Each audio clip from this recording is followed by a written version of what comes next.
Kur mendojmë për viruset, gjëja e parë që na vjen ndërmend është gripi, të shtitjet ose ndonjë pandemi që na mbyll brenda në shtëpi.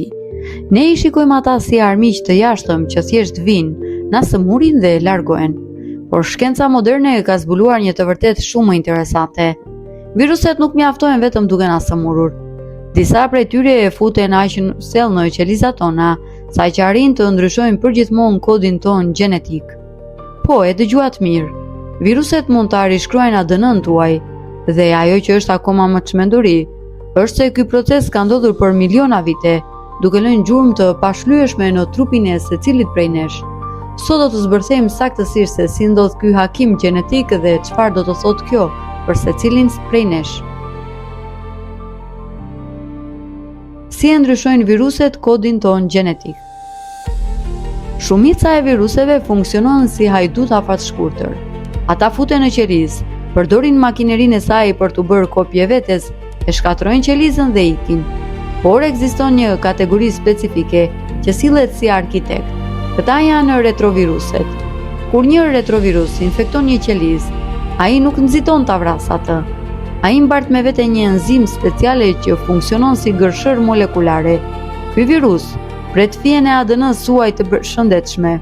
Injekton dhe e qep materialin e tij gjenetik në mes të kodit tuaj. Nga ajo sekond qeliza juaj nuk është më e njëjta, ajo është modifikuar gjenetikisht. Sa herë që kjo qelizë ndahet për të krijuar qeliza të reja, kodi I virusit kopjohet bashkë me të. Ai bëhet pjesë e pandashme e juaja.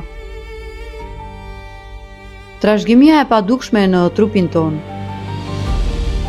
Tani ju mund të thoni: "Okej, nëse më infekton një virus I tillë, ndryshon një qelizë e lëkurës apo e mushkrive, por kjo vdes me mua." Dhe keni të drejtë. Por çfarë ndodh nëse një virus I tillë infekton një qelizë riprodhuese, një vezë ose një spermatozoid? Nëse ky infeksion ndodh në këto qeliza, kodi gjenetik I virusit kalon te fëmia, dhe ai fëmiu ua kalon fëmijëve të tij. Gjatë miliona viteve të evolucionit, kjo gjë ka ndodhur aq shumë herë, sa që sot shkencëtarët vlerësojnë se rreth 8% e gjenomit njerëzor përbëhet nga mbetje të viruseve të lashta. Këto quhen retroviruse endogjene njerëzore.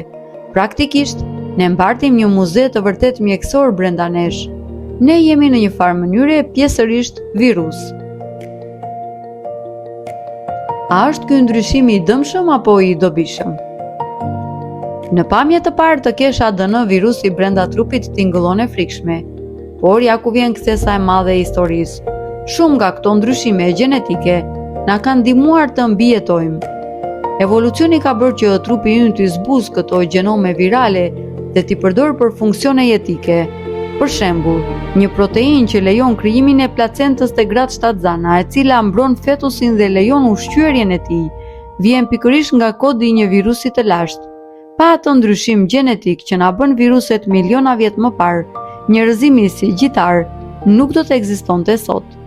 Gjithashtu pjesë e kësaj ADN-je virale përdoren nga sistemi ynë imunitar sot si një lloj manuali për të njohur dhe luftuar kërcënimet e reja.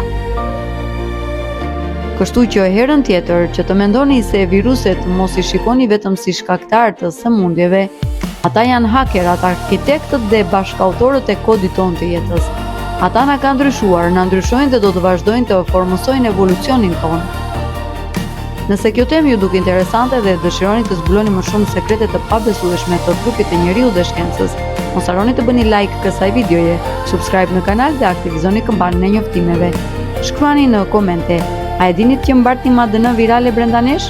Shihemi në videon e radhës.